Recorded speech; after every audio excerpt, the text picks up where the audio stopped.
Je crois que l'un des grands problèmes, c'est pourquoi? C'est quoi? Aujourd'hui, on ne connaît plus Dieu personnellement. Ça, c'est une des choses que je crois qui est l'une des grandes causes de ce genre de christianisme bon chic, bon genre, BCBG qu'on a aujourd'hui, mais dont les hommes et les femmes peuvent tomber comme ils veulent, peuvent régresser, rétrograder comme ils veulent, peuvent flirter avec le monde, être à l'église, être dans le monde et n'avoir aucune conscience qui nous dérange et nous alerte. On trouve ça normal parce que Dieu est cool, Dieu est flex, Dieu est wesh. Prophète Jacques, est-il possible que hier, les chrétiens n'étaient pas beaux d'apparence comme nous aujourd'hui? Ils n'étaient pas en costume, ils n'étaient pas avec de belles églises, ils priaient sous des palmiers, ils priaient sous des catacombes, ils priaient en secret, mais ils avaient quelque chose en eux qui faisait leur force. Mais il est possible qu'aujourd'hui on soit tellement dans l'apparence et dans tout ce qui est du superflu, des vêtements, des plantes, des mèches, des parfums, des cols pastorales, des croix, des talits et de tout ça, mais qu'on ait régné ce qui fait la force du christianisme. Et ceux qui ont étudié l'histoire de l'Église savent qu'il y a une grande différence. Je ne parle pas en termes d'impact et d'avancée, je parle en termes de qualité de vie des chrétiens.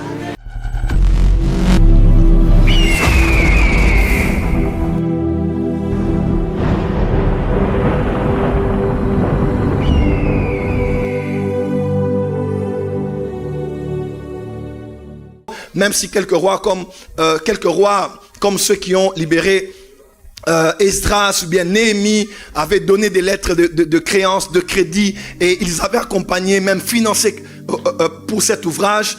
Ils se sont retrouvés avec les moyens de bord et ils étaient là pour reconstruire le temple. Alors ceux de la nouvelle génération qui voyaient cet événement, qui participaient à cet événement, étaient dans la joie. Ils disaient waouh! Et ils criaient, ils chantaient, ils louaient. Ils étaient dans la joie parce qu'ils voyaient le début d'un nouveau temple. Ils étaient contents pour la nouveauté, contents pour la restauration, contents pour le nouveau qui arrivait. Mais la Bible déclare, ceux qui étaient de l'ancienne génération, qui eux avaient assisté quand on faisait la dédicace du temple de Salomon, ils firent une comparaison claire et nette entre la gloire de la maison de Salomon et cette nouvelle gloire qui était, ce nouveau temple qui était en train d'être édifié. Et les uns, ceux de la nouvelle génération, chantaient et louaient et criaient, mais de l'ancienne génération pleuraient, puisqu'en faisant la comparaison, on mettait un rétroviseur devant eux. Quand ils pensaient à ce qui s'était fait hier et ce qui se fait aujourd'hui, ils ont dit, ces jeunes gens, ils ne savent pas. Ils se réjouissent pour ça, mais ils ne savent pas ce qu'on avait vécu. Quand ils regardent le présent, ils disent c'est bien ce qui se fait, c'est glorieux ce qui se fait, mais ce n'est pas au niveau de ce qu'on avait vu Dieu faire par David, quand il avait tout rassemblé et donné instruction à son fils Salomon, qui avait tout mobilisé pour offrir à Dieu, au milieu des peuples de la terre, un temple glorieux, afin que les nations entières viennent y affluer et invoquent le nom de l'Éternel. Quand ils regardaient les genres de matériaux, ils regardaient le genre de temple que l'on construisait, ils étaient en train de pleurer, puisqu'ils étaient nostalgiques. Ils pleuraient tellement, mais les jeunes riaient tellement, ils se lamentaient tellement, mais les jeunes étaient tellement fiers, à tel point que les bruits étaient tellement confus, tellement dans la cacophonie, que les bruits se faisaient entendre jusqu'au loin. On disait, mais pourquoi ce brouhaha, pourquoi ce cri? La nouvelle génération était contente de ce qui se faisait, mais l'ancienne était en train de pleurer parce qu'il savait par comparaison déductive que ce temple n'a rien à voir avec ce que Dieu avait fait hier. Est-il donc possible aujourd'hui qu'on ait différents types de bruits mélangés dans l'église? Est-il possible aujourd'hui que deux générations soient en train de réagir? De ceux qui ont vu l'église primitive, de ceux qui ont vu l'église il y a quelques années, et ceux qui voient l'église aujourd'hui, est-il possible que nous de cette génération, nous nous réjouissons des temples, nous nous réjouissons des instruments, des lumières, des sons, des business class, des fumées, des concerts, des retraites, des voyages, des retraites prophétiques, des services prophétiques, qu'on se réjouisse de ce que l'on voit, et pourtant une autre génération est là qui a vu ce que Dieu faisait hier. Celle-là ne rit pas, celle-là n'acclame pas, celle-là dit c'est bien, mais ça n'a rien à voir avec ce qu'on avait hier. Je n'aime pas être nostalgique, mais il y a des fois où c'est important de mettre un rétroviseur et de réaliser qu'il y a une différence entre le christianisme d'hier et le christianisme d'aujourd'hui. Le christianisme d'aujourd'hui, certes, a évolué dans beaucoup de domaines et on ne peut qu'acclamer le Saint-Esprit pour ce qu'il fait. Mais de l'autre côté, il semble que par observation, il y ait une grande différence entre la maison d'hier et la maison d'aujourd'hui. Entre les chrétiens d'hier et les chrétiens d'aujourd'hui. Je connais le Seigneur il y a de cela presque 30 ans maintenant. Et quand je réalise les chrétiens d'hier avec qui nous nous étions convertis, qu'on se rencontre quelquefois et qu'on parle de la vie chrétienne, et que je vois les chrétiens qui sont nés de nouveau, ça fait 10 ans, ça fait 15 ans, ça fait 5 ans, ça fait 3 ans, je réalise qu'il y a un grand décalage. Et pendant que plusieurs cris sautent et dansent à l'église, nous qui avons vu certaines choses il y a 30 ans passés, nous ne sommes pas en train de chanter seulement, mais au fond de nous, nous pleurons. Au fond de nous, nous crions. Parce qu'il y a une différence entre ce qu'on voit hier et ce que l'on voit aujourd'hui. Tu n'as pas dit amen là où tu es. Tu n'as pas dit amen là où tu es. Est-il possible qu'on soit énormément dans la joie, qui n'est pas une mauvaise chose, mais est-il possible que les choses qui se faisaient hier soient différentes de celles que l'on voit aujourd'hui? Et surtout les chrétiens qu'on avait hier, surtout, ne soient différents de ceux que l'on voit aujourd'hui?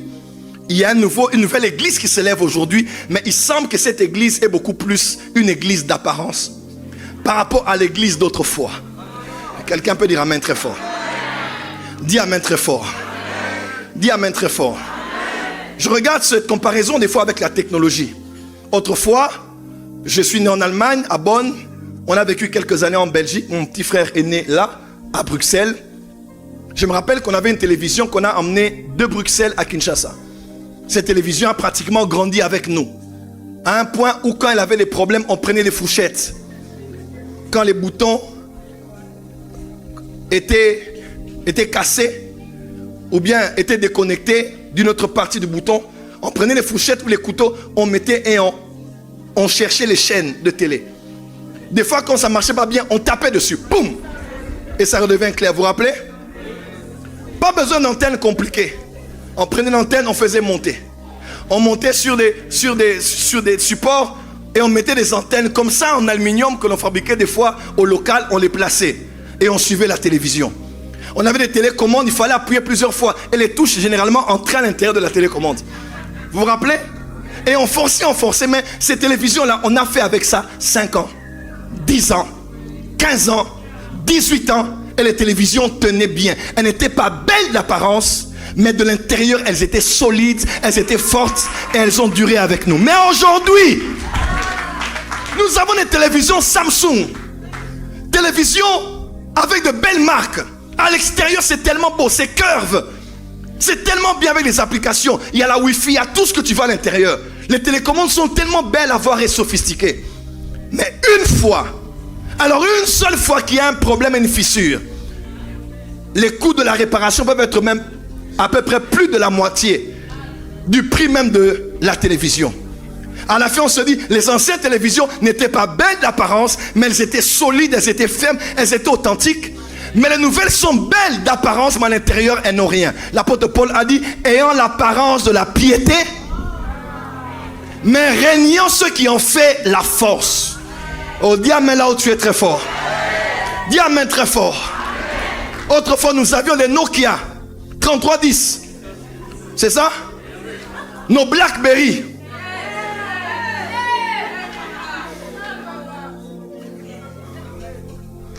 Toutes ces marques de téléphones qui n'étaient pas forcément sophistiquées d'apparence, on n'aurait jamais cru qu'on aurait utilisé des téléphones sans touche.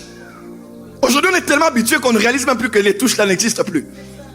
Elles n'étaient pas belles d'apparence, mais nous avons vécu longtemps avec elles. D'autres même sont revenus à elles aujourd'hui. Mais aujourd'hui, tout est beau d'apparence, mais une petite fissure, un peu de tombée dans l'eau, et le problème de display, et ce qui dérange le plus, après il faut réparer, il faut réinitialiser, il faut flasher. Il y a tellement de termes autour de ça. Prophète Jacques, est-il possible que hier, les chrétiens n'étaient pas beaux d'apparence comme nous aujourd'hui? Ils n'étaient pas en costume, ils n'étaient pas avec de belles églises, ils priaient sous des palmiers, ils priaient sous des catacombes, ils priaient en secret, mais ils avaient quelque chose en eux qui faisait leur force. Mais il est possible qu'aujourd'hui, on soit tellement dans l'apparence et dans tout ce qui est du superflu, des vêtements, des plantes, des mèches, des parfums, des cols pastorales, des croix, des talits et de tout ça, mais qu'on ait régné ce qui fait la force du christianisme. Et ceux qui ont étudié l'histoire de l'Église savent qu'il y a une grande différence. Je ne parle pas en termes d'impact et d'avancée, je parle en termes de qualité de vie des chrétiens. Si on prend l'apôtre Paul comme pasteur, on le ramène dans notre génération, on pourra s'étonner de beaucoup de choses. Si on prend Pierre, ou bien si on va penser aux églises des martyrs, on les amène dans notre génération et ils voient comment les chrétiens abandonnent pour si peu, murmurent pour si peu, donnent à Dieu des ultimatums pour si peu, vont coucher avec des hommes pour si peu. Ils vont se dire, est-ce que c'est le christianisme ou bien c'est autre chose? Je crois qu'un des grands problèmes, c'est pourquoi, c'est quoi? Aujourd'hui, on ne connaît plus Dieu personnellement. Ça, c'est une des choses que je crois qui est l'une des grandes causes de ce genre de christianisme bon chic, bon genre, BCBG qu'on a aujourd'hui, mais dont les hommes et les femmes peuvent tomber comme ils veulent, peuvent régresser, rétrograder comme ils veulent, peuvent flirter avec le monde, être à l'église, être dans le monde et n'avoir aucune conscience qui nous dérange et nous alerte. On trouve ça normal parce que Dieu est cool, Dieu est flex, Dieu est wesh. Tu n'as pas dit amen. Tu n'as pas dit amen. J'ai fait une année de missiologie à Kinshasa. Une année de missiologie. Et pendant que je faisais la missiologie, un missionnaire est venu faire une conférence dans notre salle des étudiants pour nous parler de la mission dans les milieux hostiles. Et il a dit, il revient de la Chine. Et à la Chine, cette année-là, ils avaient organisé une convention dans les églises cachées, les églises souterraines, les églises des souterraines, à cause du fait que le christianisme n'est pas légalement autorisé. Ils étaient dans les coulisses, ils faisaient une grande convention internationale et le thème de la convention était « Comment souffrir pour Jésus-Christ ». Le thème c'était « Comment souffrir pour Jésus-Christ ». Et pasteur Klein, je me suis posé la question, si aujourd'hui je fais un thème, je dis « Venez à un séminaire biblique, comment souffrir pour Jésus-Christ », je ne sais pas si j'aurai cette salle pleine comme elle est aujourd'hui. Si je...